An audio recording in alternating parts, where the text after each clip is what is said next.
I looked over the file you sent. There's some really nice things to work with there, and that I really think that the grind may, unless it's exactly what you've been having fun with in play as such, then it seems like your enthusiasm for the grind is a little low. Um, and I can talk about one of the main things about the grind that makes it a lot less fun, which I don't think any iteration of D&D has managed to overcome, at least not without certain attention to certain rules. And that is the level up of you and the level up of the foes. Just so really, if all we're talking about is the quantitative aspect of the ability to hit, the ability to keep from being hit, the amount of damage you take, and the amount of damage that you can withstand, if all we're talking about is escalating those to maintain parity, then what's the point? We could all just stay first level and be just as happy. That's correct. And so the way around that historically, well, there must be an infinite number of ways around it, considering all the play history.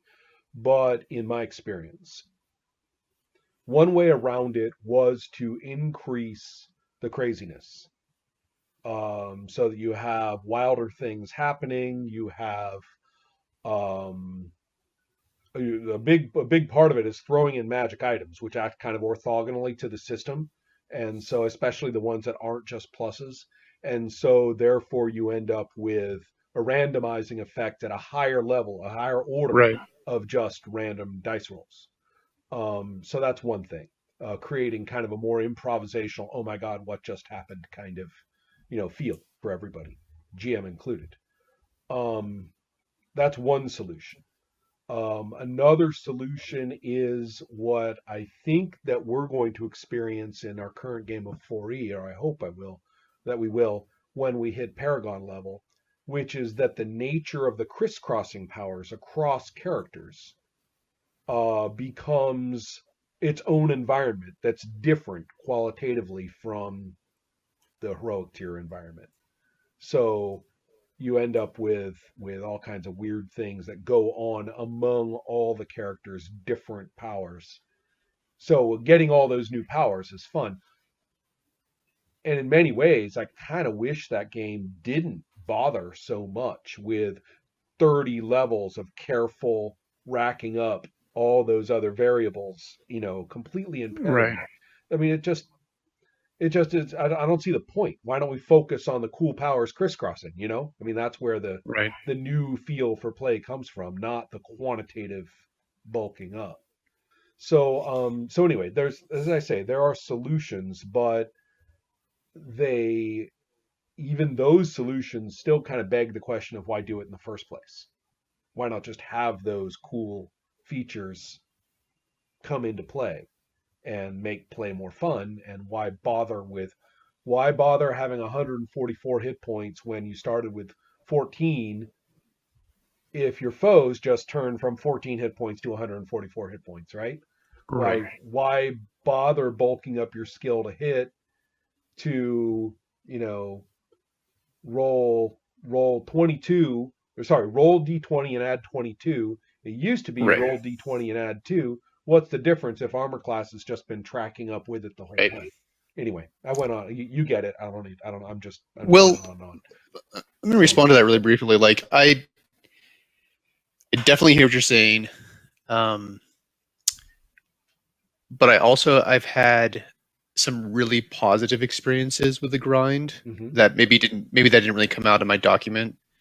And so the first one was in I should say this, they're both in video games too. Right. Oh yeah, Um, absolutely. Well, and so video the games. first Yeah, got and it so the from first one D&D. was this game called it's this whole series of games that fall under, I think they call them roguelike games. And the original one was called The Mines of Moria. May not have been the original one, but some of the very earlier ones was called The Mines of Moria. And it's just very simple, like text. It's not text based, but like your character is like a little symbol and he moves around in this Right. map. Hmm.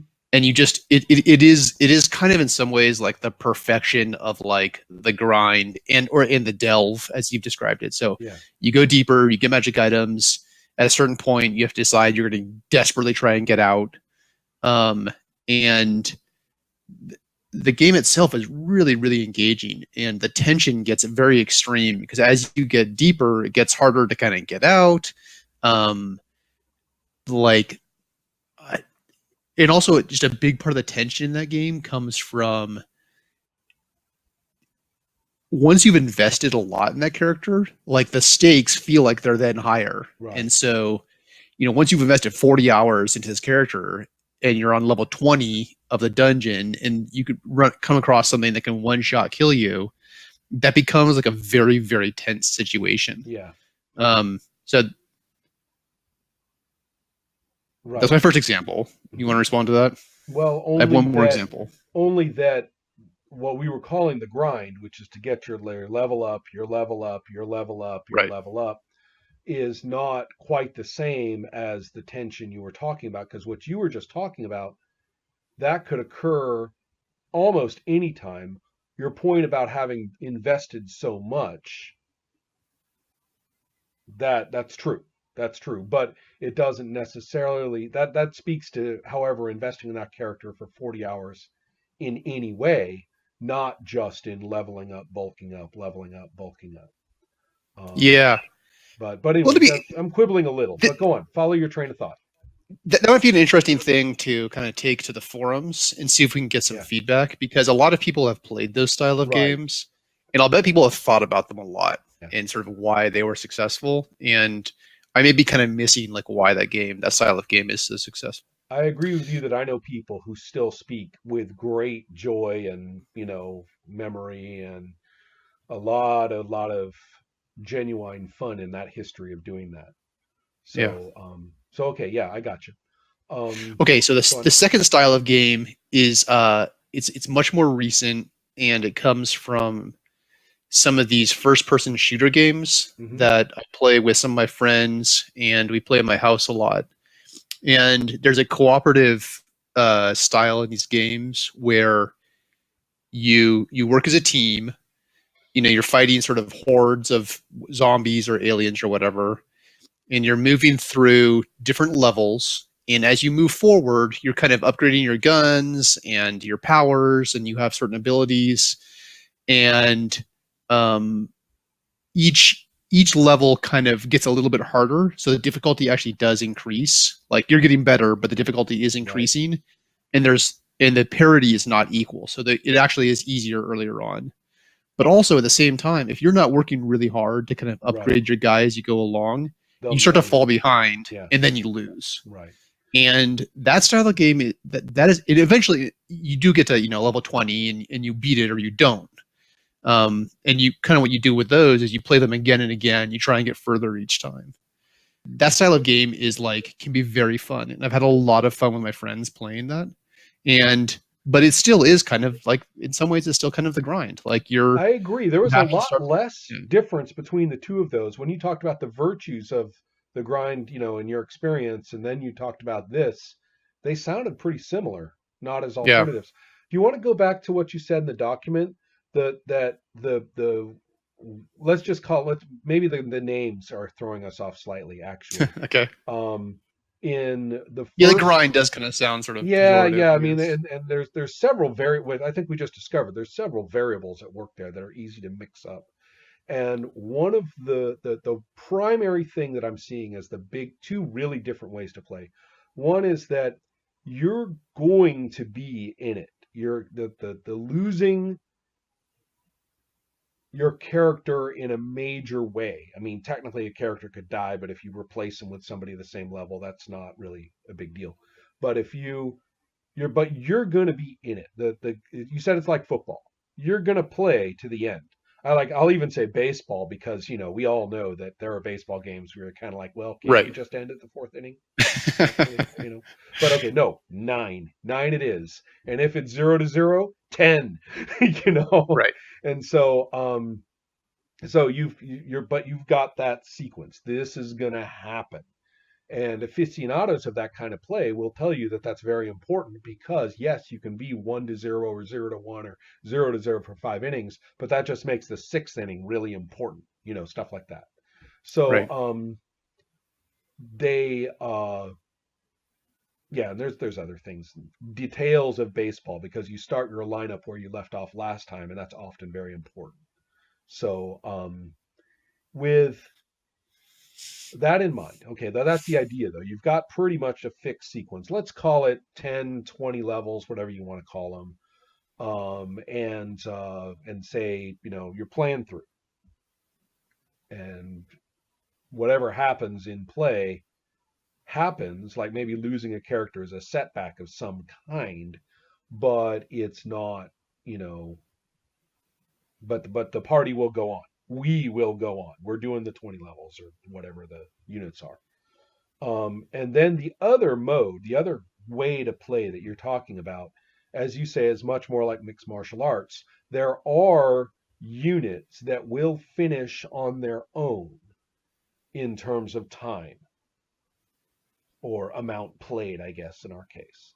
But there's also the possibility of a knockout. There is a condition under which play is done, and it can be either you win or you lose. So either you basically go on points all the way through to the end and see where the points end up, Right. or someone hits the deck and we're done. Now, it seemed to me as though if we kind of think about those in terms of role playing and not worry too much about the level up part, which I Hold on think, one second, Ron. So yeah, is it clear that the two examples I gave you, those two video game examples, neither one of those was I referring to the second sort of mixed martial arts absolutely style? correct. Okay. Those were Good. Just versions of the first one. I completely gotcha. get it. Okay. The thing that's a little tricky about the second, or the things you said were tricky about the second, were involving the DM as the other combatant. I think that's And a big part of it. I actually think it's not. We actually Okay. can say maybe that's not a feature. Maybe you're kind of assuming that's a feature, and maybe it doesn't have to be. Maybe in many ways, once the maybe there's a rubric or a way to do it, or an outcome of what the players have input to pick up from one of the points from last time that we never really got to explore very much. Maybe there's a factor of how much risk they choose to take on. Maybe there's a factor of the way the DM preps, where he gets what he gets. He gets what he gets. There is a mechanism to figuring it out. He puts the mechanism into play, and you know what? This is what came up. Um, and therefore, the DM is not personally responsible for every last bit of the other opponent. And then that way, the DM can be a good player of that other opponent, right? To play them hard, Right. without basically being a closed circle of I made it this hard. This is what it is. Oh, and this is how hard it's supposed to be for you. And it's supposed to be, you know what I mean? I mean, Yeah, I know it's exactly not, what you mean. yeah. Yeah. So maybe there's a mechanism by which that entire issue can be less contradictory, you know. Um, and I mean, it's kind of an interesting thing. If the in a way, it kind of reminds me of some of the convention play. I would say one shot, except that we're talking about 12-hour sessions. Right. So think of one of those. And the fact is, if you get a TPK 3 hours into it, everybody packs up their pencils and goes, Right. or hangs out and eats chips for the rest of the time, or whatever. And we may have slightly different or more interesting criteria which are more fictionally based. For example, killing off all the current characters may not actually end play. Something else does. Something else is the binary conditions. Perhaps it's more setting based. Does the Dark Lord rule unto eternity, or does the Dark Lord get turned into a pile of crumbling bones and then the Citadel all falls down for no reason because it always does when that happens? Um, Whatever, you know. Um, So I guess maybe one issue I have with that is that I have a harder time thinking of really successful examples of that in terms of role playing games. And the only one that I can think of where somebody really deliberately set out to do that was that game Rune. yeah, I Have you was seen about to that say one? Robin Law's Room. Yes. Hmm. And so, and I have played that a little bit, and we really did not delve fully into the dungeon master dungeon creation side of things, Right. but it just didn't seem it was pretty dry when we played it. Right. And but that's a game where yeah, he sat down, he was like, okay, the dungeon master, you have certain things you can do, and you're actually going to try and beat the players when you're Right. playing within these limits. You know, your power is limited, just like the Right. player's power is limited. Um, but I didn't like again on my initial playing of that game, I didn't feel like that was terribly successful. I saw absolutely what he was trying to do. I just kind of was like, well, Yeah. I'm not sure if he succeeded. Yeah. I won't really speak to that as well. It's been way too long since I've thought about the game. Um,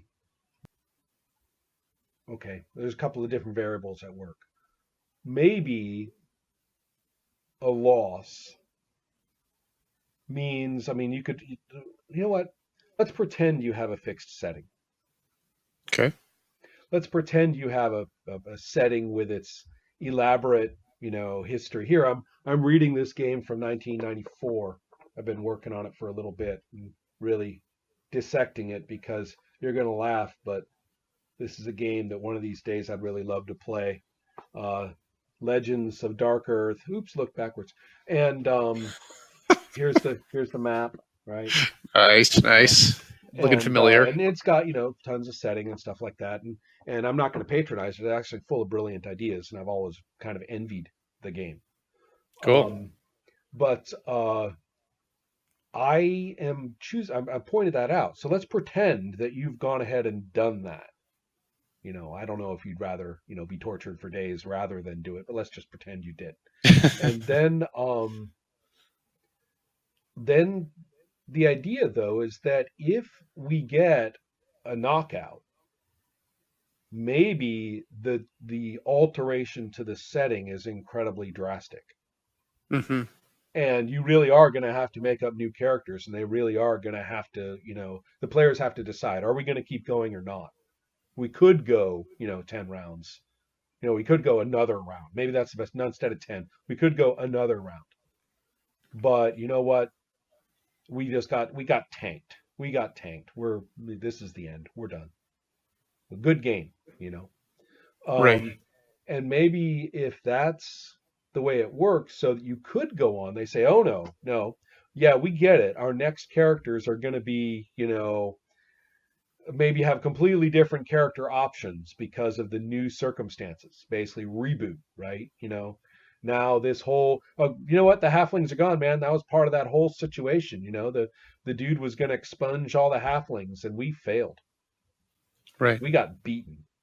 You know what? Yeah. Next round, nobody can make a halfling, and you aren't going to see any either because they're gone. Yeah. You Yes. know. Exactly. So, Yeah, that's a great idea. yeah. So, but the idea is, therefore, you do have, and I kind of like the idea of almost kind of a group check, and say, are we going to do it? Is this the end of our saga? Are we going to end? Maybe even if they win, maybe they're like, "Yay! The Summer King spirit is restored to the sacred wood, and the Summer King is now part of the setting." Well, you know what? There's a lot going on in this setting. Maybe this small victory is enough for us, and maybe it's not that Right. small either. I'm not saying make it little, but you know what? We're good. We're good. We have had our meal, and we are we're done. Or they could say, well, the setting changes. And now, if we make up characters, we can either keep our characters or make up new ones, and they're going to rock. They're going to have all they're going to have all the benefit of that victory. on their side for Mm, making up characters. mm. Um, and it's kind of interesting. I kind of like the idea of losing once or twice. You get kind of a grimdark thing going on that way, you know. Right. And the Um, setting changes each time. yeah, I mean, and you can actually see, the saga and the saga of the Sunset Lands. Right. You get kind of your next novel Yeah. deal out of that. And so that to me has kind of a nice feel of win lose, especially because you can look. I mean, it's not neutral. I mean, you can look at it and say it could be built in that yeah. I mean, if they do lose, if they get the knockout, you know, maybe just staying in is good enough. Maybe you don't have to win on points. Maybe just not getting tanked is good enough for Right. a given round, right? A Yeah. given Yeah. setting iteration. Um, and that's kind of an interesting idea. It's not really. I don't think it would take a whole lot of systemic work either. I mean, just taking D&D, just taking fifth edition, right? You don't really have to do much to the SRD of fifth edition in and of itself, right? I mean, not much has to be done at that level of design Right. to do something like this. And who knows? Maybe it's just worth checking, worth trying it out. Um, do you what's your concept of fifth edition level up full saga play? Well, I've absolutely never experienced that in I don't. Yeah, any time I've ever played yeah. D&D, Few have. I across certainly have any not. edition, Yeah. right? And so, I mean, like for me, we could play for a year and you're at level 5 or something Right. like that, Right. and that's really have been my experience. So I don't really have any experience with kind of this sort of epic level. Right. You've been playing for 3 years and you've got a 20th level wizard. Right. That for me, I'm just like that's Yeah. I don't even know how that would work actually. And I think some of the stuff like mechanically might start to break down as you get into like kind of the nitty gritty of like 20th level abilities where you can cast wishes and you can, Yeah. Well, I mean, teleport. 80s D&D was very, very famous or infamous, depending on your opinion and your group, for some significant shifts. Back then, if you don't mind the old man nostalgia, and it's not really nostalgia because I didn't really like, you know, 80s D&D at all.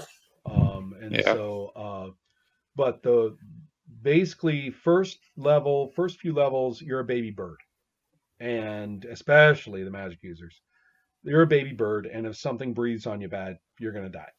So the only way you really make it through those levels way back then was the DM just decides not to kill you.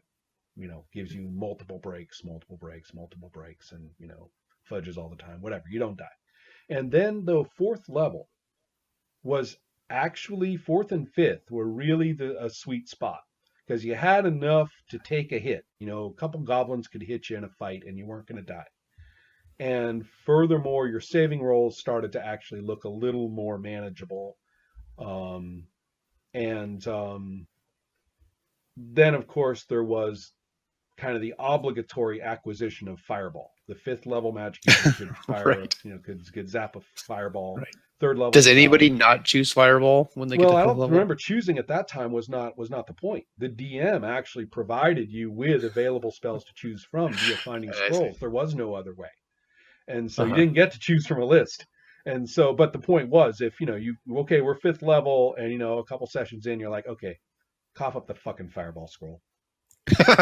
You're holding out on us. That's how it is.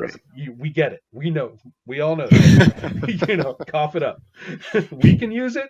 You're giving it to us. But there was kind of a sweet spot there. The characters had enough history to have some flavor and stuff.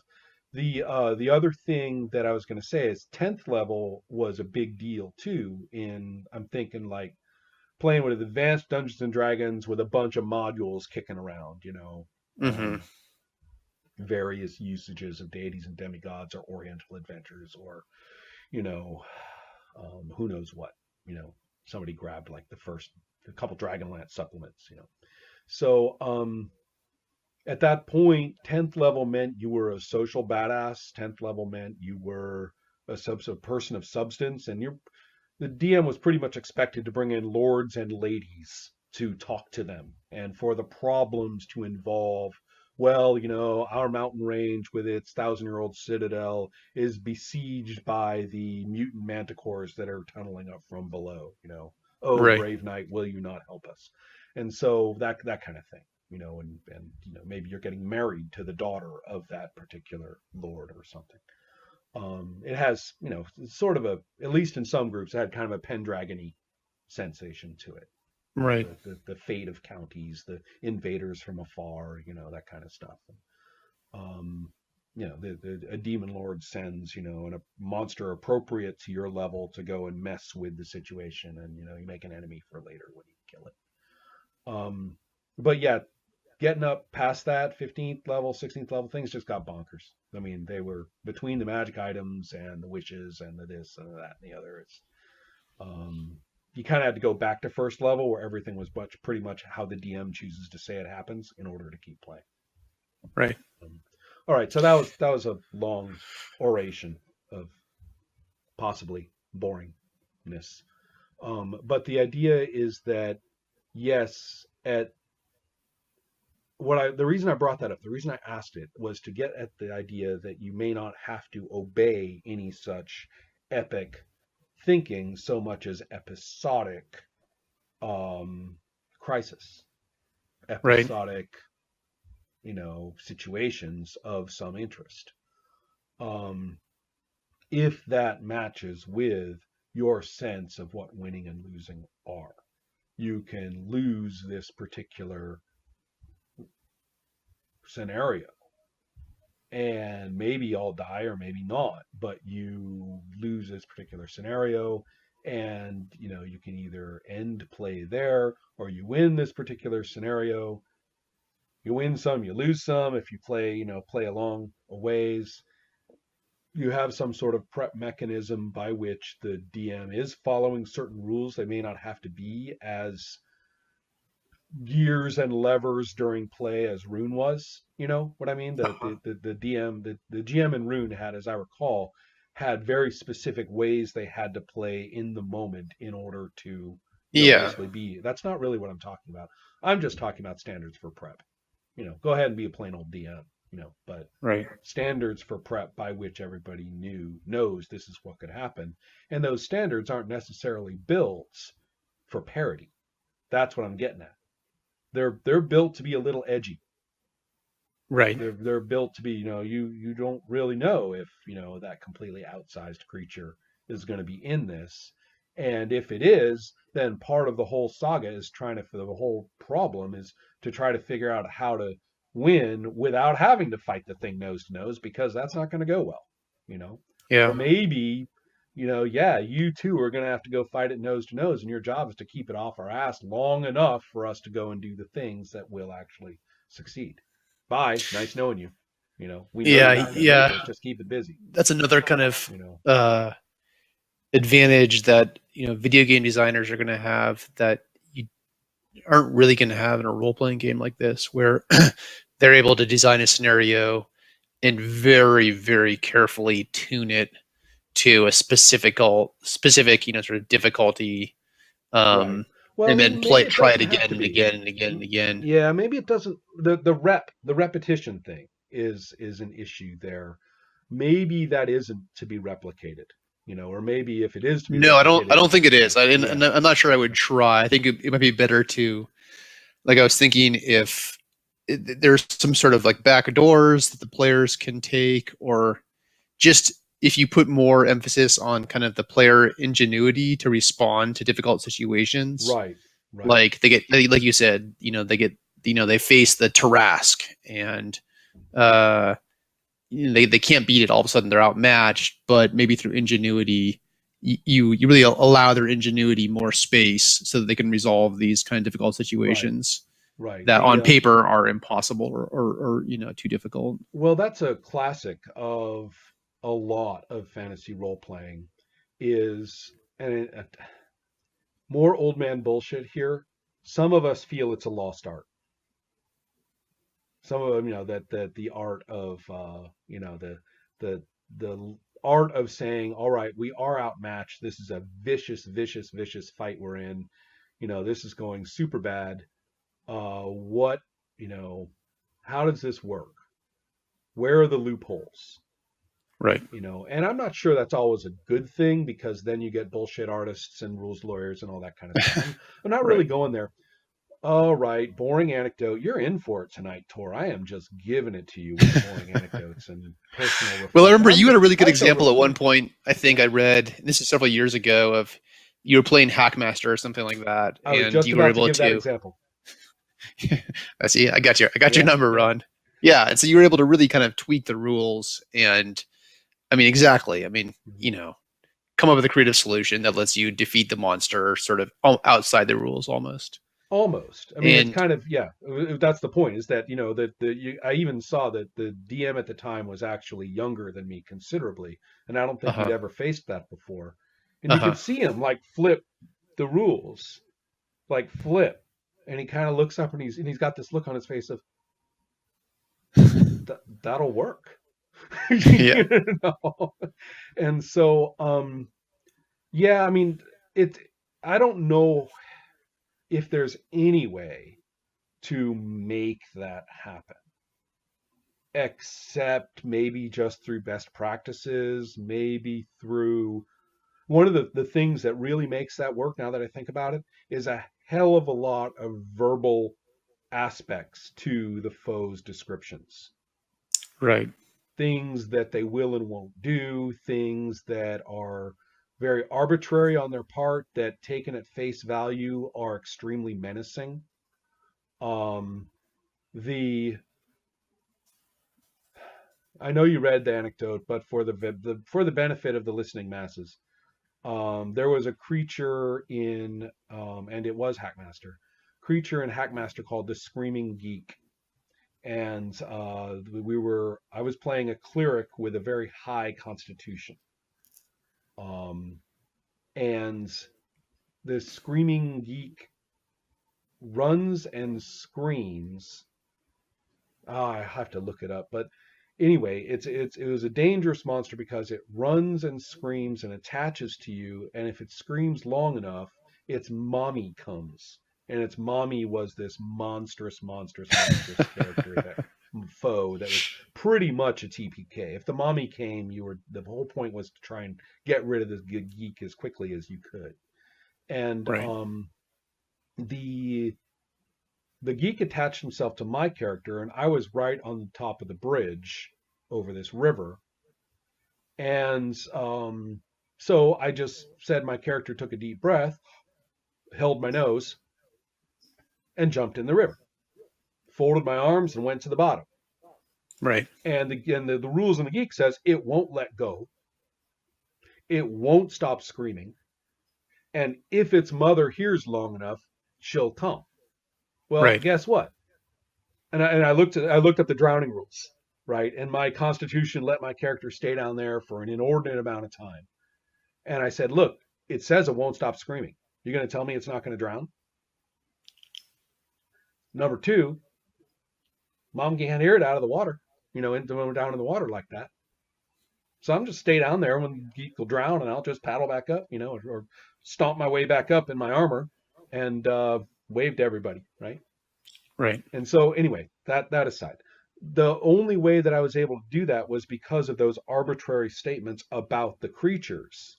And none of them, I think, were written in the notion that the back door out of this was that, oh, well, if he jumps in the water. Because there were a lot of contingent things. The fact that we were yeah, playing on a river in and of itself. exactly, The fact that yeah, my character was actually on the bridge at the moment.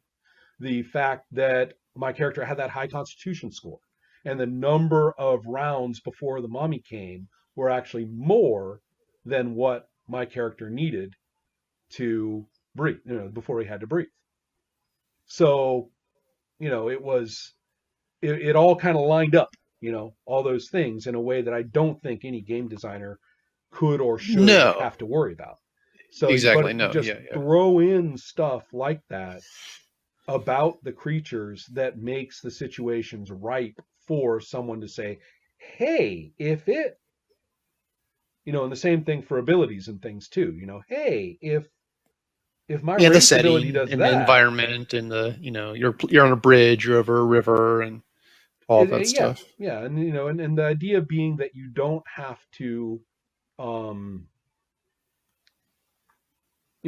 there's you don't have to plan. That's the nice part. As the DM, you don't have to plan.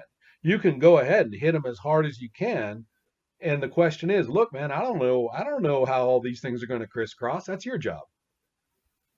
You know, if go ahead and you know, go form a phalanx and weapon up and take them on that way if you think you can. We can do that. Um, in a game of Tekkamel that I played a couple of years ago, long running game Oh, of Tekkamel. I had a long character played for like 2-3 years actually, multiple. wow. You've This actually was played the game. this was like the 77 Tekkamel too. 75, I Cool. think. 75 Tekkamel. It was real spare. Um, and my character was a dancer, and we did and we did have she had like a super dex, and in an underground river, we were in a big long barge or gondola kind of thing, and with lots of like hirelings and stuff, and a bunch of characters with long pole weapons and stuff, kind of unwieldy, and oars sticking up every which way. And these lobster horrible things came up out of the water, and it was eminently clear that one of the biggest dangers was that they would swamp the boat. All they had to do was put enough weight on one side, and the whole thing would flip over. And so what did my dancer? And my dancer character is actually a bit of a badass through lucky rolls, but was not an armored stand-up. She was not a frontliner. So I said, okay, I'm going to go to the head of the boat where it's narrow, where the gunnels come together, and I'm going to put my fingers on one side, my toes on the other, and do a bridge. Arch my back, do a bridge. And I am going to use every last bit of skill I have in my dancing to keep this boat stable. Right. Every single time it rocks, I'm going to put I'm just going to do this. I'm going to do that the whole fight. And I remember the DM looking at me and going, make a roll. And I did. And I was really good at it. It was my character's signature thing, right? And he's like, wow, okay, you're keeping it stable. No problem. You guys are fighting on a solid surface effectively. Nice. All those things, all those problems are gone. And so the way to play like that is it teachable? Is it doable? All you can really do, I think, is open the door for it, you know.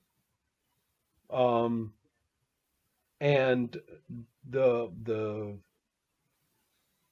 because one of it is okay. They'll you say in the scenario, okay, they can swamp the boat. You just there it is in the monster description, I guess, right?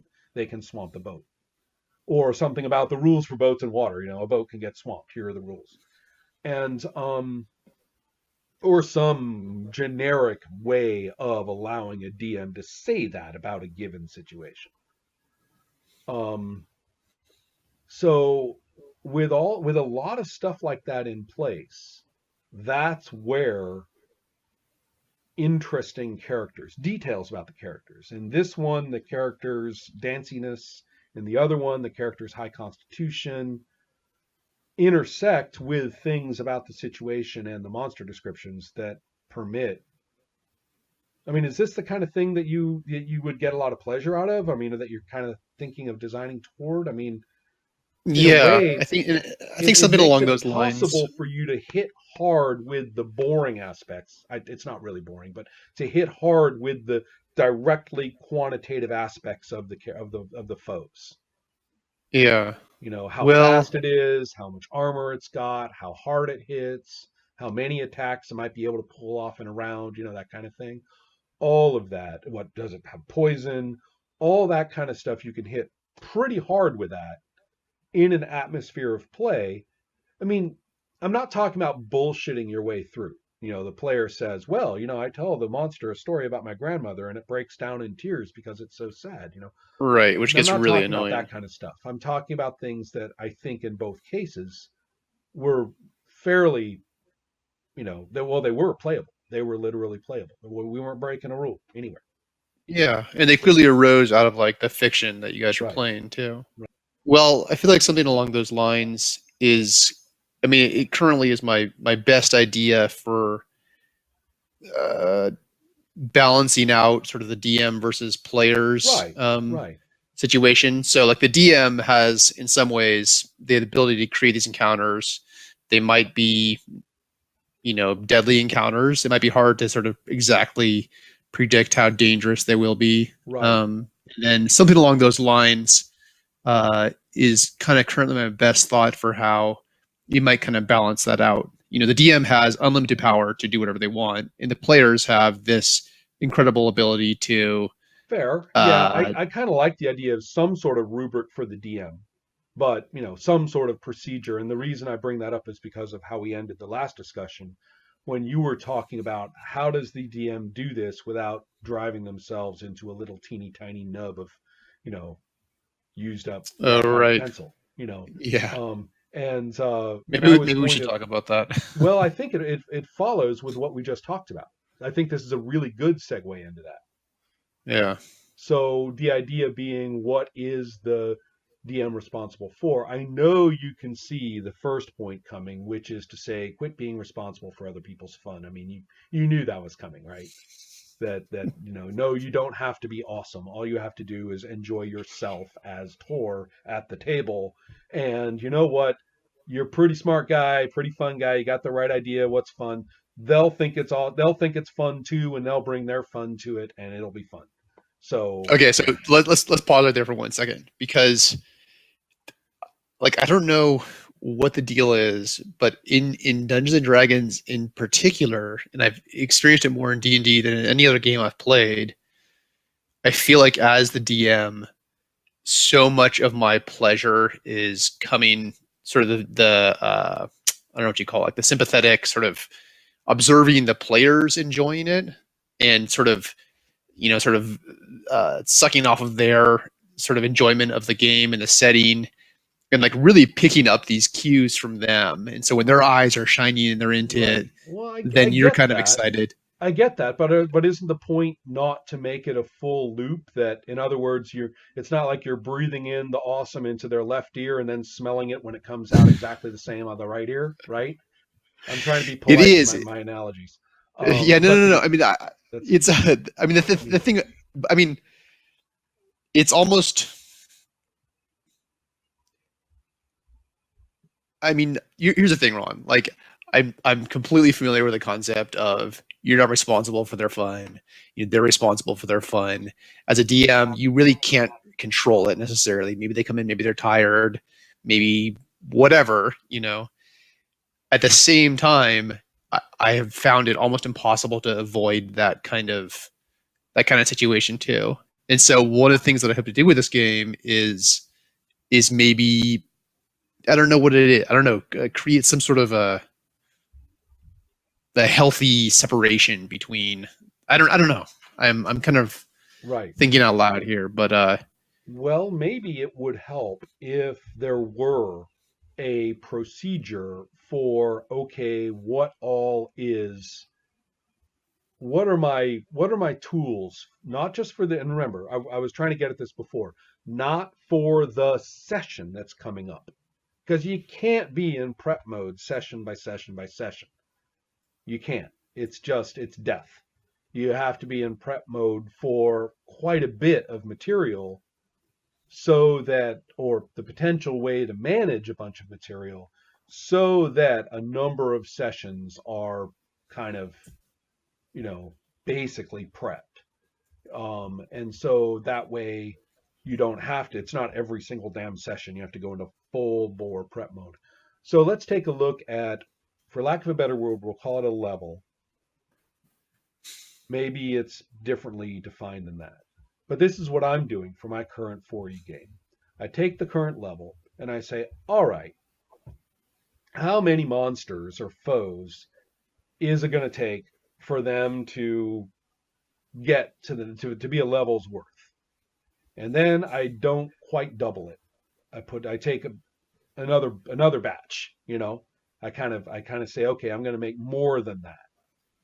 And I'm going to say, and then for me anyway, what I do is I thumb through two things. One is my Rolodex of weirdness that goes with the kind of stuff that I've set up this game to do, our shared aesthetic for this specific game.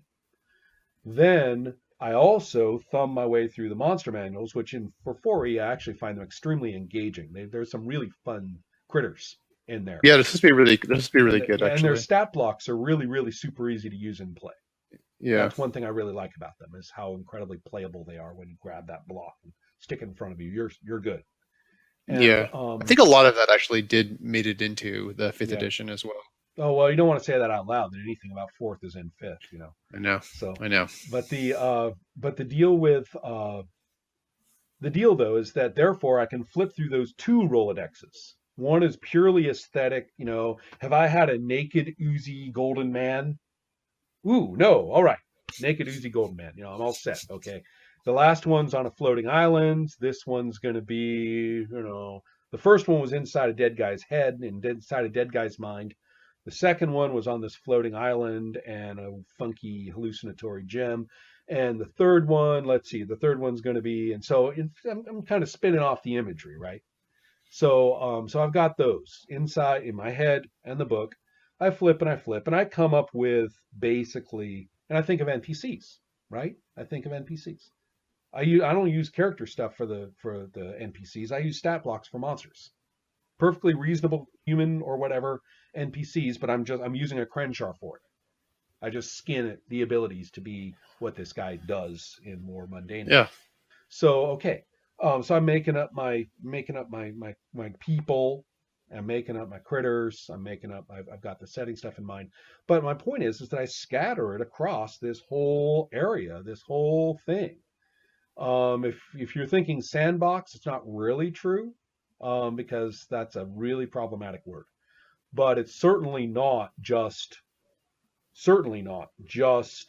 my story. You know, I don't know which one of these they're going to treat as the big boss, if there is one. I don't Hmm. know whether they're going to do this stuff first or that stuff later. And I'm not going to reserve the big boss as a secret until they run around enough where I feel like revealing it. I'm not going to do that. So I've kind of got my standards for the setup. I set it all up, and I'll tell you what. In the previous version of playing this particular version of 4E that I like to play, I didn't have to do it, and I don't have to do it now. I haven't had to fudge a thing. I haven't Hmm. had to revise a critter on the fly. I haven't had to change anything about my notes once. And I'm looking at it and I'm going, there's a learning curve here for me. Sometimes I look and I say, wow, that was really easy. That wasn't really as nail bitey as I was kind of hoping things would be in general. Okay, Right. okay, good enough. Some things are easier than others. Who knew? And I I'm saying though that with a rubric, a procedure that I follow for that level, I feel pretty good. I feel pretty good. We're set for a number of sessions. I don't know how many sessions. It took us 4 sessions to do the one level that we finished a bit ago. I don't know how many the next one will take. But I'm good with the prep for it. I got every critter like, here, monster manual, right? See, Cool. Yeah. that's Yep. one of the critters right there. Yeah. That's actually one of the characters, one of the most important characters is right there. And I can pop it open. I got her right there. So I'm saying that there's a way to prep for this that can be just as much fun, just as inspired. And you get to sniff your own supply, right? Like I said, I get to look at my sense of aesthetics for that particular level in this game as a whole, and I get to really kind of indulge myself. I said mutant manticores a bit ago. I love Yeah. mutant manticores. I love them. You know. So I don't think I've played with mutant manticores yet in D&D. I think I know what's coming up in Paragon tier. Yep. And Cool. so yeah, Well, let me respond to that kind of.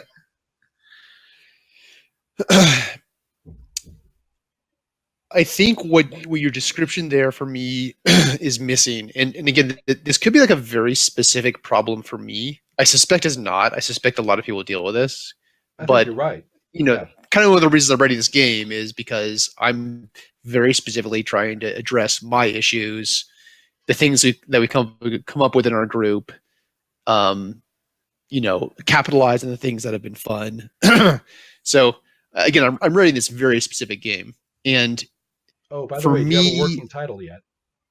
yeah, I think I sent you something though. It wasn't. It was kind of No. rushed though. No, what was it? What's the working title?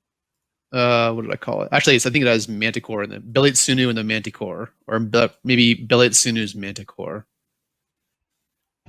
There's something very specific that when I'm playing Dungeons and Dragons, I'm looking for from the players. Like I need like as the dungeon master, like I'm an addict, and my fix is like the feedback from the players.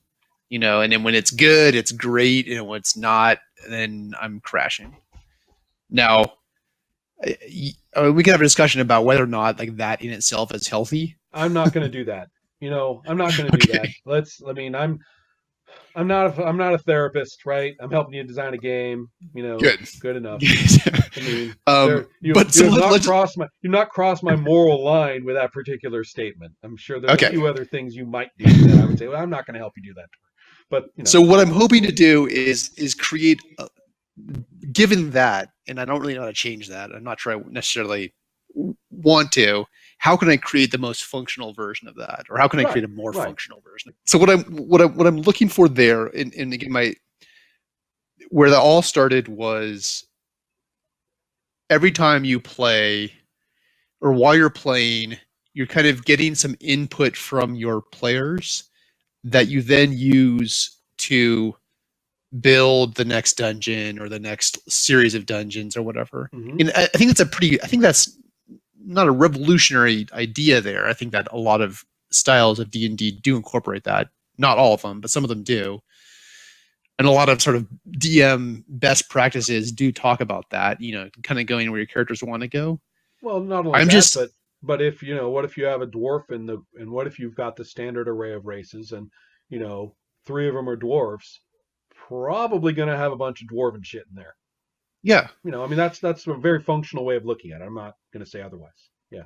And so what I'm looking for is a way to kind of capitalize that on really kind of capitalize on that and turn that into kind of a central feature that allows requires the players to give some kind of specific input to the game master.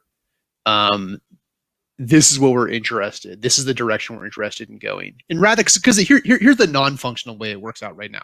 The non-functional way it works out right now is that as the dungeon master, I'm kind of trying to read their minds and Right. That's trying what to you said. psychoanalyze That's them. you said before, which is I was just like, oh God. But yeah, go on. Yeah, and so if I could say, okay, let's just quit like pretending like that's what we're doing. Let's quit pretending that you guys have complete freedom of choice and you just happen to choose the thing that I designed. And why don't you kind of tell me what you're really interested in doing, and then I'll make that happen. And And and I'll again, this is spin something it that and I'll twist it. I'll indulge yes, myself yes, with it. yes, Yeah. yes, and I'll mess with it, and I'll probably tweak it, and and it will be it'll be what you wanted, but not what you asked for, Right. Right. and all of that, and that's all great. But and again, this is designed to sort of address a very specific issue I have in dungeon mastering, which is God, what do they want? Yeah. Like blank page. Holy shit. So anyway, will it work? I don't know, but Well, I'm going to give it a shot. it's a valuable thing, and I actually think that what you're really doing is putting a step. Let's go ahead and map this out. Let's say that through the magic of our imaginations, we are after all role players. We have gone through a scenario, a full iteration of some aspect of the setting, and let's say we won. The spirit of the Summer King has been restored to the sacred wood. Cool. You know. Cool. And so therefore, our characters level up in a particular way that instead of leveling up that other way that we would have had to, right, if we had lost or BL dead or something, however that works. And so now it's time to prep. Well, you've got this is a suggestion and not a no, this is a suggestion as food for thought. You've got your tables to roll on, but you can't use them until the players have answered a particular set of questions. And the last thing you need is a 15 item thing ranked from, you know, strongly disagree, mildly disagree, sort of agree, disagree, sort of, I'm not talking about Right. anything awful like No. that. I'm talking Good. about like one, two, three, real. Maybe it's the same question for all the players, and that's all there is to it. Each one just answers, the same question. Cool thing is that there could be lots of those questions, and so therefore the next time they all answer, it's a different question that they all answer. Yeah. Yeah. But the point is that they get that, you get this, and you're looking at it, you go, aha, I can run it through these fixed procedures that I'm supposed to run it through. Yeah. Not only that, but I also turn on my completely self-indulgent bonkers tap that says, wow, that thing Ron said about that wondrous pool with the sensual spirit being standing in it, I want that in there, or something you've come up with, who knows, whatever it is, maybe that snow-capped mountain or the chair that's been made from from whatever it is you're not supposed to make chairs out of, or something. And you have all this, going on, and so you're allowed to indulge yourself. You're allowed to just, you know, dose it with whatever your Yeah. standard of Yeah. appropriateness is. Right. Which So is so awesome. you've got Yes. their input, you've got the fixed procedures, Right. and you've got your sense of inspiration on this too. And you can breathe a little. Maybe one of the things that pops out of this is, okay, this many monsters, go fetch, right? Go fetch this many monsters. I don't know how specific the questions are, but they might even, you say, okay, fetch this many abominations and this many goblins, or whatever. Um, in whatever units make any sense for the game, making it easy to do. And so you're like, okay, I got it. Um, maybe you've got a favorite monster type. I can tell you for 4E, I love their gnolls. They're like Oh yeah. The average like. 6th level creatures, and there's like 9 different kinds of gnolls, and each one's Yeah. nastier and more greasy and like vermin infested than the last one. And there's one called the Chosen of Yeenagu who like stands there and holds up a staff, and like 4 ghost hyenas all appear. Yeah. The All this. 4E monsters sound really awesome. I haven't really looked Yeah. at the 4E And monster so manual, but everything I've heard and read about it makes it's it sound fun. really And so, I look across them and I'm like, I want to play some gnolls. Whatever it is, there's going to be a Knoll tribe. There's going to be a bunch of Knolls, and I'm going to have a good time. And so maybe that's part of it too. Maybe it says, okay, pick the primary monster type for this thing. Maybe there's others, of course, but pick the primary one, the one cool. you're gonna enjoy making NPCs out of a few of them. You're really looking forward to when 20 of them jump out of the rafters, or something like that. Um, and there's a process of coming up with maybe one of the question, the answer. You've got 4 players, maybe 5 players. I don't know. You say, okay, this one answered the question this way. What kind of NPC springs from that answer? That's the kind of NPC I need. Okay. And so now you have a basis for going and like figuring the numbers and stuff like that. Yeah. And so, but the idea is you've got their answers, you've got your fixed procedures of how to process the answers, Yeah. maybe, or just tables of your own that you're just supposed to roll on, period. Right. Maybe even like what part of your fixed setting is the next part about. Maybe you roll for that. Okay, great. So you do that, and then you also have all this inspiration and priorities you can bring as well. Now we go through it again. We go through it again. We play the level. We play the iteration, the session, not the series of sessions that goes with this. Let's say this time they fail. The TPK, equivalent, right? The maybe some of the characters are still alive, doesn't matter, but no. This time the queen of the mutant manticores rules is now the Iron Empress. Right.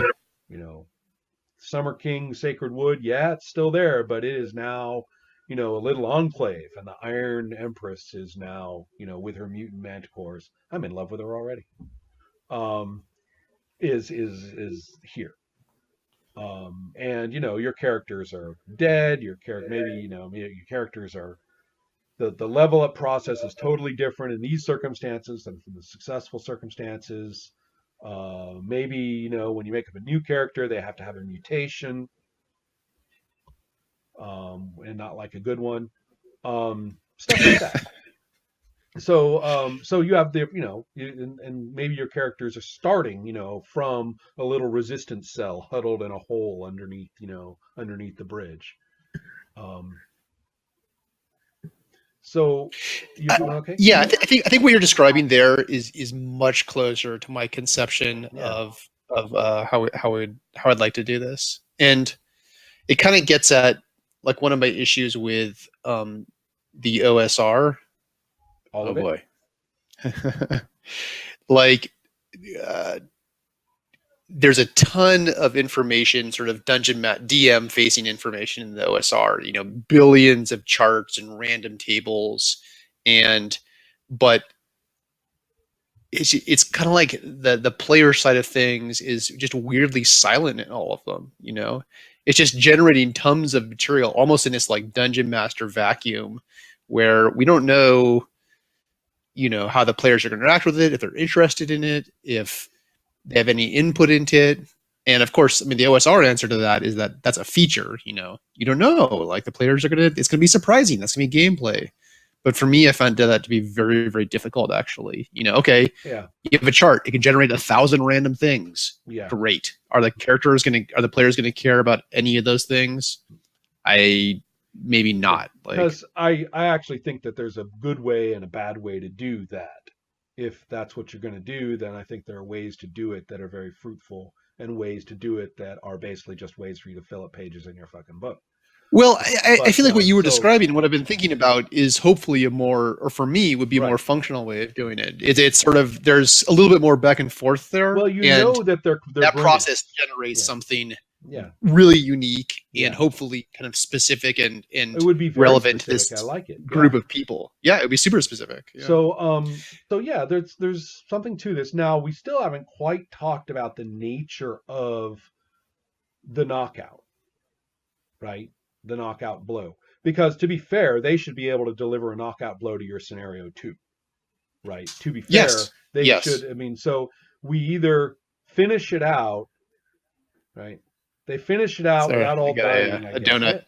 Excellent. You finish it out without all dying, then they win on points. But they've Yeah. got to Right. finish it out. I mean, they've got a ways to go to do that. Right. They went all 15 rounds. Right. But and I'm talking. Well, wait, I'm talking about the one round. Okay, we're Right. talking But about a the one one round round right is now. Okay, and so well, wait, let's. That damn it, we're mixing ourselves up again. I'm talking about one prep. Okay, we're talking about one prep, the one set of critters like we just described, one landscape, right? So we've got that. Now they could play a bunch of sessions, and I don't know when you're going to hit the limit, but there's going to come a point where you say, all right, you've stuck it out long enough. You guys win. The Summer King is restored. You kept it going long enough, right? Maybe there's a final set of things they do or they don't that may or may not make it happen, but they made it through. They did it. Now, that's sort of the exhausting way, the sticking it out, taking the punches as long as you can way to get through this and win. The other way is for them to deliver you a knockout where you're like, and I don't mean this not just for an encounter, I'm talking about for the whole level. You're like, you know what? You did it. Yeah. You did it. You know what? Given that, all right, dude, Summer King's restored. Time to level up. And yeah, you killed a lot less creatures than you did in that other alternative. You didn't get as much experience in numerical terms, but look what you did. That was awesome. With a spinning roundhouse kick like that, you win. Yeah. Um, the bad news, of course, is that you have those two, right? Right. Exactly. So Yeah. Yeah. if you get to do that to my prep, then I get to do that to you when I can, or if I make it. So with that in mind, it's actually a pretty good. And you're going in with stuff that you're all excited about. You're working with stuff they gave you. They're experiencing stuff in ways they didn't expect or know. You've got a lot of inspiration for that stuff there. You're not stressed about prep of the next session because you're very oriented, for all of these encounters, for all of these critters, for all of these problems that are going on for this whole prep. You're oriented for that. So you're pretty much enjoying your way playing through that whole sector Oh, as they sounds are, great. you know? I mean, it's a modification. I mean, I don't, I have a much, I'm not saying it's the same as what I'm doing for my 4E game, but I'm borrowing certain prep components from it to dovetail with your stated needs of getting their input and stuff like that. But in your case, it's slightly different. And in your case, one thing that's kind of an interesting idea, well, you could. This is one of those times when a relatively fixed setting, maybe not fully detailed, but an evocatively placed setting with locations and stuff could play a role. It may or may Oh, you not. mean a sandbox? Well, haha, are you just saying that to get at my nose? I am. But yeah, I mean, the idea being though that it's a sandbox, if you will, in the sense that maybe one of the things you do to prep the next batch, as I said before, is roll to see which one it's going to be at. So you DM don't have to say, well, should they go here? Should they go there? Which one would they like? And start getting it. No, screw it. The dice told you. You know. Although what I'm suggesting is just let the players tell you. Well, You know. I'm thinking if that's one of the questions.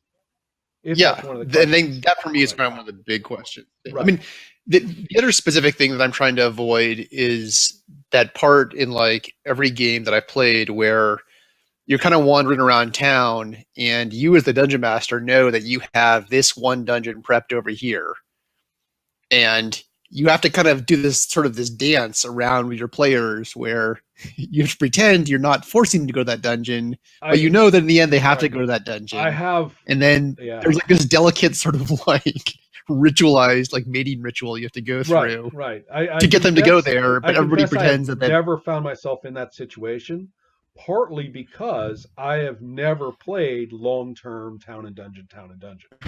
It's just not that entering into that cycle was not something I did. When I played okay, Tunnels of so Trolls, we did the abstract thing. Town was right, over there. Town was where you bought spells and came back, yeah, you know. And then in a couple of and then my other fantasy style games, I mean, there just isn't anything of that kind at all. Circle of Hands, every venture begins with them just about to arrive at that venture. They just right, do. Um, yeah. and so Troll Babe adventures begin. I ask, where it's very similar. Where are you? Um, and the way that I don't know. To me, that is a really weird problem. But you're right; it probably is widespread. I think it's extremely widespread. Yeah, and so this is kind of we should think about this. The nature of the questions you ask them. Saying where do you want to go, if you toss it to them as a democratic question, I think you're going to cause more trouble than you solve. If, on the other hand, and this is different from what I said before, if, on the other hand, you have 5 questions, one of them is where do we go? Another one is, you know, maybe it's more quantitative. Maybe, the other one is something like, uh, I don't know. I don't know. Whatever, because I don't know your setting and your aesthetics, but questions like that. Some of them could be very specific and fiction based, like where do you want to go? Where do you want it to be set? Others could be much more rules based, like, would you rather gain more hit points or would you rather, you know, uh, get a particular kind of invulnerability or something like that, Right. right? Yeah. Something like that. Yeah. So, but the What point is, magic you item do you pass. want? What I'm saying though is that you have a bunch of those, and you pass those out individually to the players. Each person gets one, and you don't know which person got which one, and they don't know either. They can't choose which question they get. You just pass them out. You get your 5 answers back. There you go. That's one of your inputs. Yeah. And So the so, other way I think would be cool, kind of what I'm imagining, and this absolutely doesn't contradict that at all, but it would be that when you're in the town portion of the game, they're going through these various procedures. They're buying equipment. Maybe they're, doing their capers, although I kind of the hate that. social thing you were talking about, Their I'm going to social thing. develop my relationship with the merchant Yeah, player. exactly. So while all that's going on, you as the dungeon master are throwing a ton of kind of hints and tips and just throwing a bunch of stuff at them that you don't necessarily know how they're going to process. They're then hearing that, and you're not, as a dungeon master, you're not worried about how they're hearing that because they're going to tell you. Because at some point, they come back to you and kind of based on the input you're giving them and what's in their head, they answer those questions that you're describing. Right. They're not answering them cold. You're giving them tons of stuff. You're saying, here's, Interesting. So you're there's saying a, I was thinking about those questions actually being out of game and just you get it before you prep any of this shit. that certainly is an option. However, that's not currently the direction I'm going. Okay. Um, The and so you're talking it's about again, their town play process is also while you're prepping. right. So you don't, the town play would happen, then a week would pass in real time during which you took that input and you're developing the next adventure. Okay. I guess. I mean, that's really more fine grains than the whole level prep that I was talking about, where Well, you've got it can stuff go both scattered all ways. over. Those things they're not mutually exclusive. Right. You could be doing the town prep, you could take that and you could develop the whole level prep, and that's fine. It's just a bigger block that you're developing, Right. but Well, it's still yeah, the same, either way, still I the mean, same it's kind of cycle. interesting. So, all right, it's starting to sort of come together a little bit more. Um, you know, some sort of circles and arrows chart might be in your future to especially if you have, what I called what I posed as a joke, but you not as a joke. I posed as a negative alternative, and then you said you thought of it as a positive alternative, and I'm good with that, which is the Eurogame pegs thing. Sooner or later somebody's tapped out and is going to want to go back in. You know, Yeah. if so, but with that, interesting. I was trying to get away from the idea that you were prepping, for lack of a better word, a small scale set of linked encounters. I don't want to use the word dungeon. Dungeon is a fictional version of that, right? Sort of a Yeah. small scale complex of fixed encounters or of connected encounters. Whereas I was thinking more in terms of their leveling up as a whole and that issue of the one, the single knockout potential. That could happen somewhere or somehow when and if it does. Um, so yeah. Anyway, those are a lot of kind of interesting pieces to put together. Tell me, for Belitsunnun's Manticore, Describe to me a player character in raw fictional terms.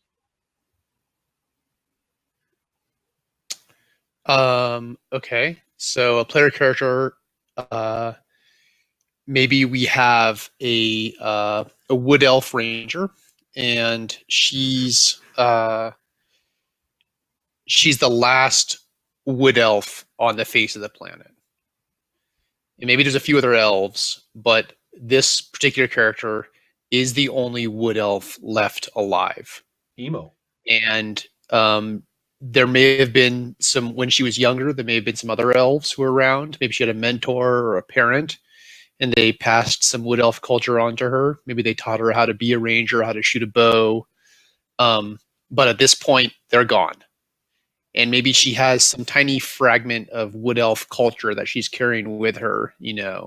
A scroll or a little flame that doesn't go out, Right. and that's very very important to her. Okay. So, and you're envisioning 4 or 5 of each of these sort of Moorcock level Grim Determinators. Okay. That's pretty hardcore. Kind of wondering how they're going to fall in love with a merchant's wife, but that's all right. Not going to argue. If they've done it in your experience, then they've done it. You must play some sexy merchant wife. That's all I got to say. They are sexy. So the whole the okay. So we're getting an aesthetic here. We got the working title. We've got, a sense of character options for races and, that kind of stuff, if that's what we call them these days. Um, the the thing I'm getting at is I think we've got a lot of food for thought that maybe the next thing to do is to actually, for the first time, write something that is at least a trash bag of the ways that this might work Yeah, no, in one I think that's spot. absolutely where I'm at. I Yeah, think I'm probably gonna, in what the thing that I need to do to get me to do that is to schedule the game. I Because see. if I don't have a game scheduled, then I won't write the thing. I need to have that deadline. So the questions that I would be suggesting to you is what is it that you like to know from the players? What is it you would like to know? What things would give you direction? Um, Yeah. and I suggest that they be more qualitative than specific, so that way, you say, uh, do you want somewhere really isolated or do you want somewhere really populous? Or something like that. Does that make any sense? I guess I'm saying they're not telling you like exactly what monster they want. They're not telling you exactly what location they want. That it might be easier for them to give you the kind of answer that makes you think the answer to that is obvious. Right. But obviously it's not. They didn't give you, they say we want somewhere populous. You're like, oh man, that port town, that's the place for them. And it Right. feels so obvious to you that they chose the port town. Yeah. That's the kind of back and forth that feels like it doesn't exist, but it does. So I think that would be kind of useful. So Cool. it's another thing that you probably already have done. If you haven't though, I highly recommend it. Find a picture. Doesn't matter if it's someone else's picture, doesn't matter if it's copyrighted, doesn't matter anything. Find a picture that you like that speaks to you about the game, even if you've totally ripped it off. Print it out, stick it on the front page of your wad of notes. Mm, good idea. Yeah. Just have it there. And, maybe, and if it's all copyrighted and associated with something else, then you're not going to use it for the game, but you're going to use it as one of your guideposts as you Yeah. continue to design. So, Yeah. Cool. yeah. All right, Right man. on. We will see you later.